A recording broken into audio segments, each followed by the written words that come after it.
Chers amis et amateurs de la promotion du droit et du bien-être de l'enfant, bonjour. C'est Ildefonso Sinda Igaya.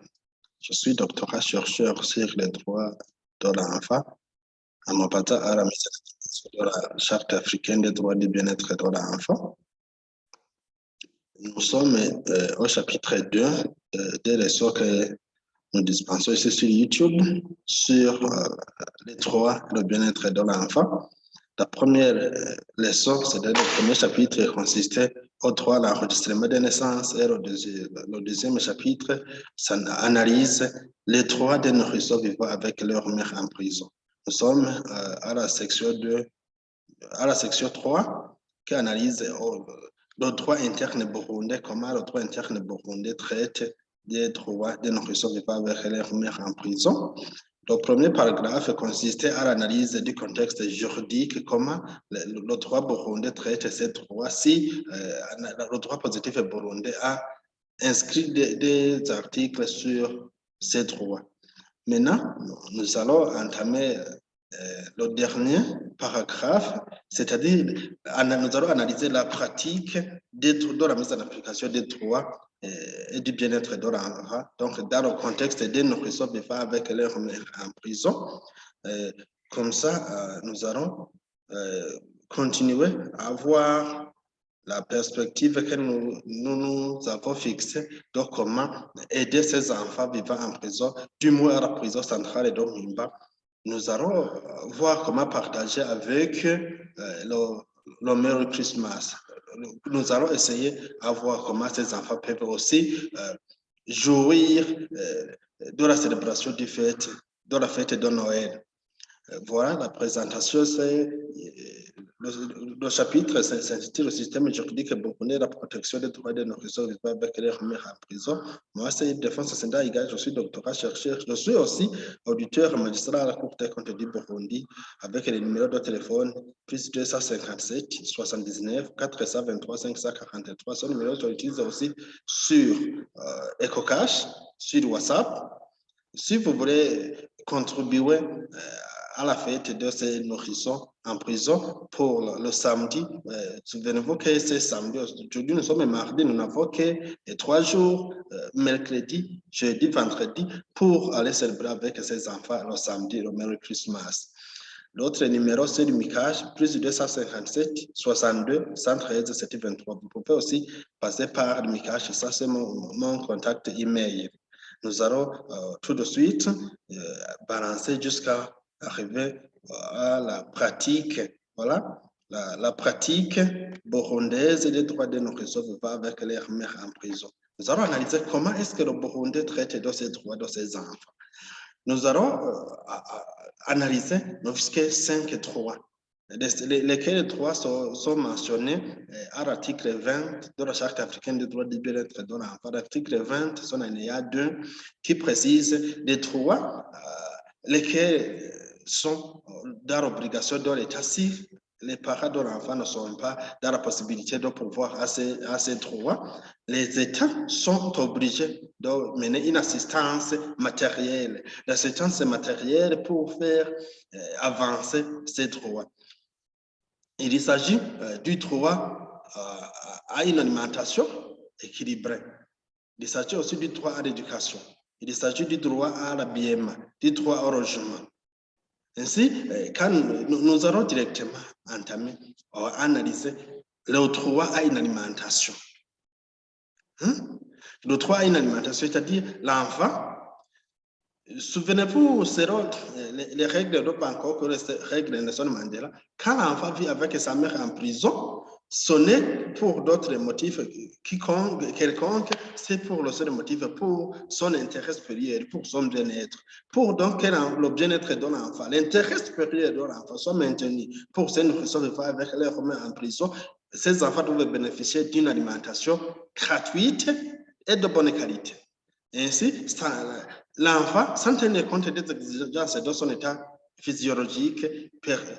La situation au Burundi, l'actualité au Burundi, c'est que quand vous allez consulter le rapport de la CNDH de 2014 sur le surpeuplement, sur la surpopulation carcérale et la détention préventive, vous allez trouver, c'est de 2014 plutôt.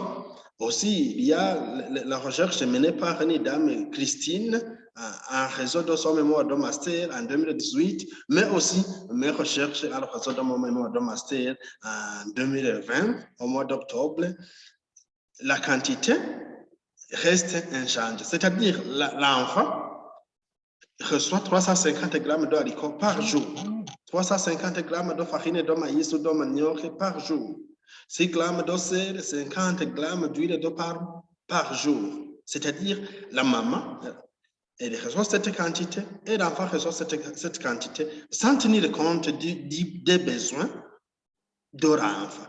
Imaginez-vous un enfant de 8 mois qui ne reçoit que du haricot, qui ne reçoit que de la farine de manioc ou de farine de maïs, et du sel et de riz. Est-ce que cette alimentation est vraiment suffisante pour cet enfant? Évidemment, non. Et vous allez trouver ça à la page 32 de mon mémoire de master qui est déposé à la bibliothèque centrale de l'Université du Burundi. Et nous allons concilier cette alimentation, la mise en pratique de ce droit à l'alimentation d'un nourrisseur vivant avec sa mère en prison, avec les considérations qu'a mené l'étude d'Antonio Guterres, l'actuel secrétaire général des Nations Unies, à la page 383 de son étude intitulée Manuel d'Acer pour la protection des droits des femmes et des enfants. C'est conservé à Genève. L'étude a été menée en 2008.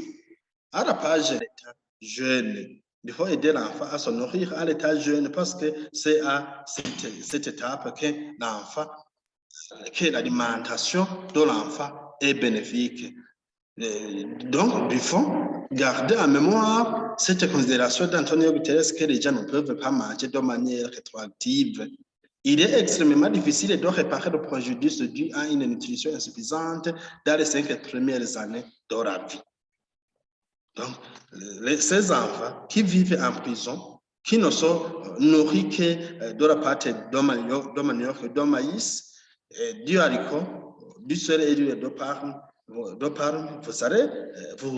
constatez vous-même que cette alimentation n'est pas adéquate pour un nourrisson de 0 à 3 ans. Donc, il faut que l'État, il faut que nous aussi, chaque personne contribue à l'amélioration de la ration de ces enfants-là. Et comme ça, on aura contribué à la bonne vie de l'enfant. Nous allons par la suite analyser le droit à la santé.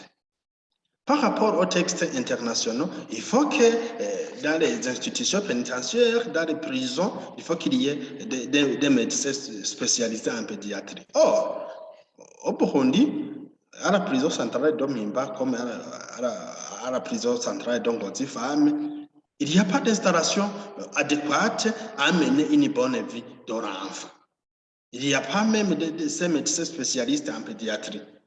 Et le comble de malheur, si l'état de santé de l'enfant requiert le transfert à partir de la prison à l'hôpital, les constats ont été que selon les déclarations des femmes accompagnées par leurs nourrissons, le constat amer est qu'il n'est pas aussi facile aux dirigeants de ces hôpitaux d'accorder le transfert de là. Et la femme accompagnée de l'enfant n'a pas le droit de dépasser 2 semaines dans des hôpitaux en raison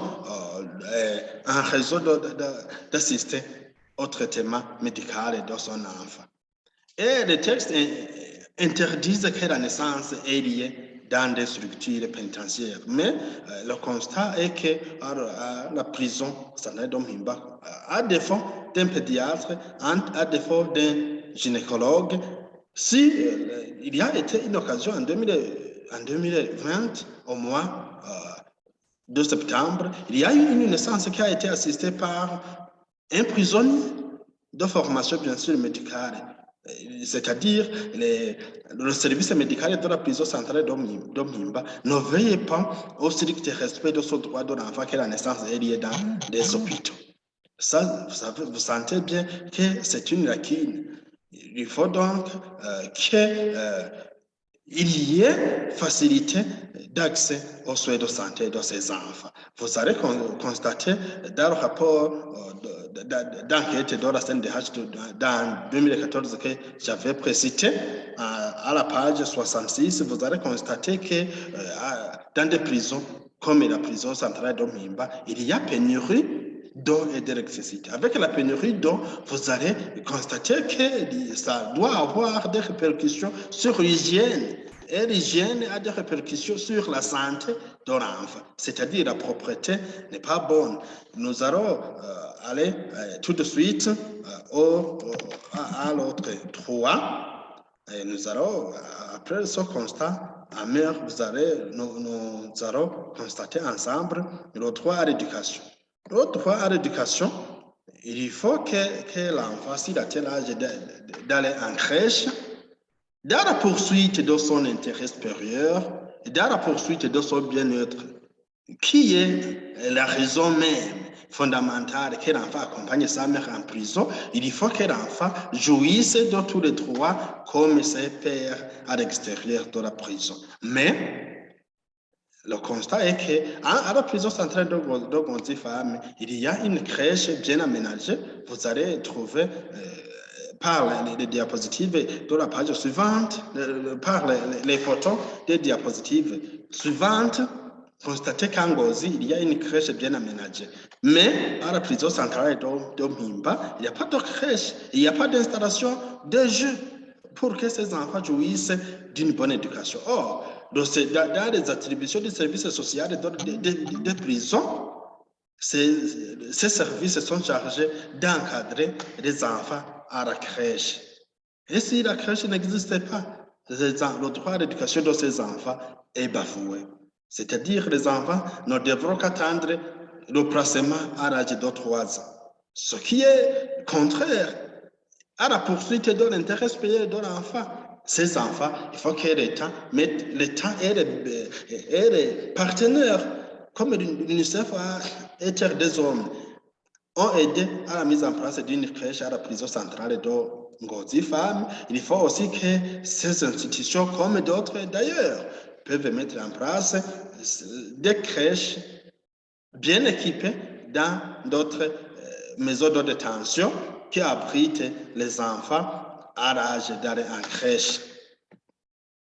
Ok, vous allez sentir que ce n'est pas tout simplement l'État, comme l'UNICEF et Terre des Hommes ont participé, il faut aussi que d'autres personnes, vous voyez, ça c'est les heures d'accueil à la crèche d'Ongozi, femmes, et aussi, voilà, ça, ce sont les installations dans la crèche. Ça, c'est les installations des jeux pour les enfants.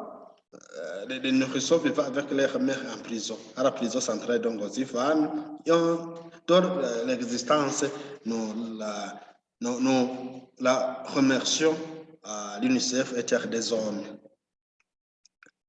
Nous allons par la suite analyser le droit à l'habillement. Là, c'est catastrophique. Des considérations des chercheurs comme le quartier des droits de l'enfant, comme voilà, l'étude menée par le Besson Olive, qui étudie son thème intitulé « Enfants en prison en raison des circonstances », c'est-à-dire des enfants innocents, mais en raison des infractions, de la poursuite contre leur mère se trouvent derrière les barreaux, c'est-à-dire ce sont des circonstances exceptionnelles qu'il faut qu'une personne innocente se trouve derrière les barreaux. À la page 17, vous allez trouver que les femmes prennent des dispositions pratiques pour les enfants qui vivent dans la prison. Elles apportent à la prison leurs vêtements, leurs jouets, leurs livres. Toutefois, les mères ou les familles de ces enfants sont parfois si pauvres. C'est-à-dire, ça c'est une exception. Si les mères des enfants sont pauvres et qu'elles ne trouvent pas des ressources suffisantes Mais ces enfants restent dans l'exercice de leur droit à un habillement. Dans cette hypothèse, selon les considérations de Robertson-Oliver, ce sont les autorités pénitentiaires qui assurent cette responsabilité. Nous allons analyser cette conception selon la situation au Burundi. L'objet de la Direction générale des services pénitentiaires au Burundi ne prévoit pas de frais à acheter l'habillement pour l'enfant. Dans cette hypothèse, ce sont les seuls parents, les mères, qui doivent pourvoir aux besoins de l'habillement de l'enfant. Mais ces femmes pauvres ne peuvent pas pourvoir aux besoins de l'habillement de l'enfant. Ces femmes, donc, comme vous allez trouver ça dans mon mémoire de ma sœur à page 37, ce sont les mères qui doivent chercher des habits de l'enfant. Et à défaut de ces femmes, à défaut de moyens financiers de ces femmes, ils ne doivent qu'attendre des bienfaiteurs. Des bienfaiteurs qui peuvent être des associations de droits de l'enfant, comme des personnes privées comme moi, comme vous. Toute personne peut intervenir à ce que l'enfant ait un habit, un vêtement qui est digne à ce que l'enfant jouisse de son droit à l'habillement. Mais j'interpelle à l'État de mettre en place un budget pour pouvoir aux besoins au droit à l'habillement de l'enfant. Parce que c'est un droit à l'enfant qui est reconnu par la Charte africaine des droits du bien-être de l'enfant.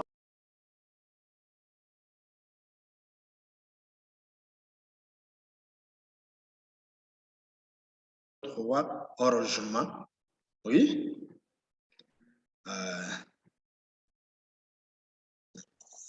Si donc à défaut pour le droit au logement qui sont par ailleurs interprétés par les règles de Bangkok et la loi burundaise sur le régime pénitentiaire. Ces lois sont ciblées par l'article 47 qui oblige à l'État de donner une information à ces femmes-là sur leurs droits et obligations, mais aussi sur les droits de l'enfant. Parmi lesquels de ces droits, il y a le droit au logement. Et donc, il y a d'une obligation de l'État de mettre en place des exigences pour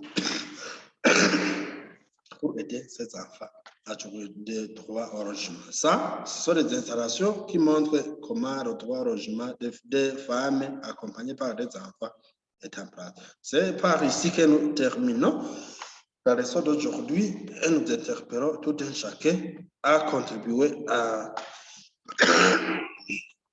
à ce que ces enfants jouissent de leurs droits au logement, de leurs droits à une alimentation équilibrée. Je vous remercie pour la contribution à la fête de nos enfants vivant avec leur mère en prison.